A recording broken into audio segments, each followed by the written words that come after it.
पहले विनोद मैं आपके पास आ रही हूं क्योंकि महाराष्ट्र में ईवीएम को लेकर विवाद थम ही नहीं रहा। लगातार विपक्ष जो है इसको लेकर आवाज उठा रहा है और अब इस आवाज का केंद्र बना है ये मार्कड़वाड़ी गांव। अब इसको लेकर सत्ता पक्ष और विपक्ष आमने सामने आते नजर आ रहे हैं। ये महज चिंगारी है या भी आग बनते और आगे आग भी बन सकती है, इस तरह की कुछ तस्वीर नजर आ रही है। देखिए, अब भारत के नक्शे पर मार्कड़वाड़ी गांव जो है वो गांव काफी चर्चा में आ चुका है। मुझे मेरा ही आवाज सुनाई दे रहा है, जरा इसको ठीक कीजिए भी कृपया। मैं ठीक कराती हूं, अपनी बात पूरी कीजिए। हाँ। देखिए, मार्कड़वाड़ी देश के इतिहास में सबसे चर्चा में आया हुआ गांव है। वो गांव इसलिए है क्योंकि ये गांव आता है मालशीरस नाम के विधानसभा क्षेत्र में, जो सोलापुर जिले का हिस्सा है। और मालशीरस पर कब्जा है विजय सिंह मोहिते पाटिल का, जो लोकसभा चुनाव में भारतीय जनता पार्टी को छोड़कर शरद पवार के साथ जुड़े थे। वो जिस पार्टी के साथ होते वहां उनका दबदबा होता है उस क्षेत्र में। इस बार क्या हुआ, उनके जो उम्मीदवार थे उत्तम राव जानकर, उनको 843 वोट मिले और वहां पर भारतीय जनता पार्टी के जो राम सातपुते हैं उन्हें 1003 वोट मिले। यानी यहाँ पर 200 से 300 वोट ज्यादा यहाँ पर भारतीय जनता पार्टी के उम्मीदवार को इस गांव में मिले। तब गांव वालों ने कहा कि ऐसा हो ही नहीं सकता कि गांव से उन्हें वोट ज्यादा मिल सकते हैं। ज्यादा से ज्यादा वोट उत्तम राव जानकर, जो एनसीपी शरद पवार गुट के उम्मीदवार हैं, उनके खाते में जाना चाहिए। इसके बाद गांव वालों ने एक साथ मिलकर एक प्रस्ताव तैयार किया और कहा कि यहाँ पर एक टेस्ट वोटिंग हो जाएगी। वो वोटिंग हम बैलेट पेपर पर करेंगे और देखते हैं कि हमारे गांव वालों ने किसको ज्यादा वोट किए हैं। और उन्होंने शक जताया ईवीएम मशीन पर। इसी को लेकर बात इतनी आगे बढ़ी तो इस पर ध्यान राज्य के तमाम नेताओं के भी वहां पर चले गए, जो ईवीएम के खिलाफ आंदोलन कर रहे हैं हार के बाद। तो इस मार्कड़वाड़ी में कल शरद पवार भी पहुंचे।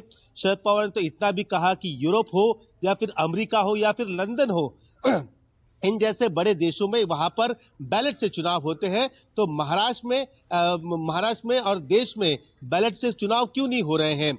सिर्फ यही गांव नहीं बल्कि हर गांव ने वहां पर एक अपना प्रस्ताव तय करना चाहिए कि हम अगली बार वोट करेंगे वो बैलेट पर करेंगे और इसके जो भी पेपर्स है आप मुझे दीजिए, मैं पीएम तक पहुंचाऊंगा, मुख्यमंत्री तक पहुंचाऊंगा, चुनाव आयोग तक पहुंचाऊंगा।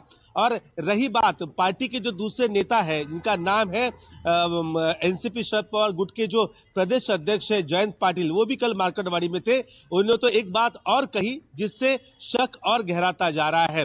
कल जयंत पाटिल ने ये कहा कि जब महाराष्ट्र विधानसभा के जब वोटों की गिनती शुरू हुई ना, तो वोटों की गिनती में महाविकास आघाड़ी ये पोस्टल बैलेट में सबसे आगे थी।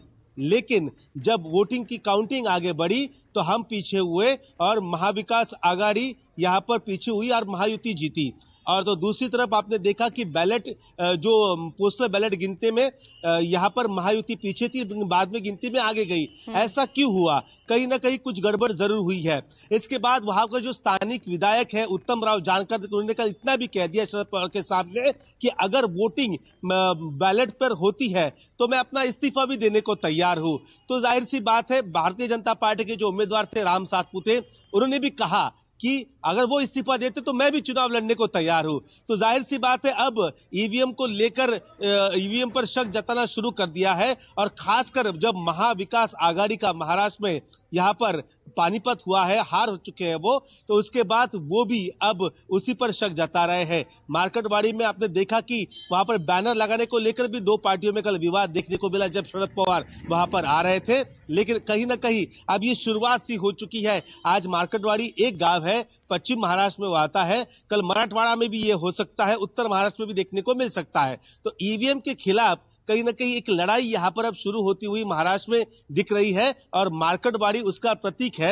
अब आने वाले दिनों में, अगले 2 से 3 दिनों में, अब तक प्रोग्राम की कोई यहां पर जानकारी हाथ नहीं लगी है, लेकिन राहुल गांधी ईवीएम के खिलाफ अपनी एक यात्रा शुरू करने वाले हैं और यात्रा की शुरुआत वो मार्कड़वाड़ी से करने वाले हैं। तो जाहिर सी बात है, मार्कड़वाड़ी अब चर्चा में आ चुका है ईवीएम और बैलेट पेपर को लेकर। ठीक है, तो अब